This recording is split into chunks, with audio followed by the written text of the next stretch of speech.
મારી બુકનું નામ વરુ અને બકરીના બચ્ચા છે। આમાં એક જંગલમાં એક બકરી તેના 7 ભટુડા સાથે રહેતી હતી। એ બકરીના ઝૂંપડી ઉપર ભેડિયાની બહુ દિવસોથી નજર હતી। તે તેના બકરીના ઝૂંપડીની આસપાસ રહેતો હતો। બકરીએ કહી રાખ્યું હતું તેના છોકરાઓને કે હું જ્યારે જમવાનું લેવા જંગલમાં જાઉં ત્યારે તમને હું પાછી આવીશ ત્યારે ગીત ગઈશ। दरवाजा खोलो मेरे बच्चों मम्मी है आई, जल्दी खोलो खाना मजेदार है लाई, जल्दी खोलो खाना मजेदार है लाई। આ છોકરાઓએ સોંગ સાંભળી લીધું અને પછી ભેડિયાએ બારીમાંથી આ બધી વાત સાંભળી અને બકરીના જયા પછી ભેડિયા તેમના દરવાજે આવ્યો અને ગીત ગાવા લાગ્યો। દરવાજા ખોલો મેરે બચ્ચો મમ્મી હે आई, जल्दी खोलो खाना मजेदार है लाई, अरे जल्दी खोलो खाना मजेदार है लाई। આ ગીત સાંભળીને બધા છોકરાઓએ કીધું કે ચલો મમ્મી આવી ગઈ। પણ સૌથી નાનો છોકરો કહે કે એક સેકન્ડ, આપણી મમ્મી તો એકદમ સુરીલું ગાય છે, આ તો કોક બેસુરું ગાય છે, રહેવા દો, હું દરવાજો નથી ખોલવાનો। વરુ કહે કે આ તો બહુ ચાલાક છોકરાઓ છે, મારે કંઈક બીજું કરવું પડશે। તે જંગલમાં મધુમક્ખીઓનો એક છત્તો જોવે છે। તે ત્યાં જઈને થોડું શહેદ ખાય છે અને તેમનો અવાજ મીઠો કરે છે। પછી તે પાછો એની ઝોપડી આવે છે અને કહે છે દરવાજા ખોલો મેરે બચ્ચો મમ્મી હે आई, અરે જલ્દી ખોલો ખાના મજેદાર હે लाई। ત્યારે બધા છોકરા કહે છે ચલો આ તો મસ્ત પણ ગાય છે, મમ્મી આવી જ ગઈ છે।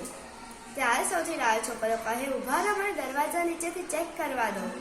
તે દરવાજા નીચેથી ચેક કરે છે ત્યારે કહે છે એક સેકન્ડ, આપણી મમ્મીના પગ તો ધોળા છે, આ તો પગ કાળા કાળા અને મોટા મોટા નાખૂનવાળા છે, નક્કી આ વરુ છે, રહેવા દો। પછી એ કહે છે કે વરુ અમે તારી ચાલાકીમાં નથી આવવાના, તું અહીંથી જતો રહે। વરુ કહે છે કે હવે હું શું કરું?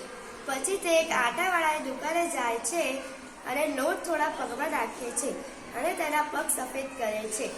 પછી તે પાછો બકરીની ઝોપડી આવે છે અને કહે છે દરવાજા ખોલો મેરે બચ્ચો મમ્મી હે आई, અરે જલ્દી ખોલો ખાના મજેદાર હે लाई। ત્યારે છોકરાઓ કહે છે આ તો પગ પણ ધોળા છે, હવે ખોલો।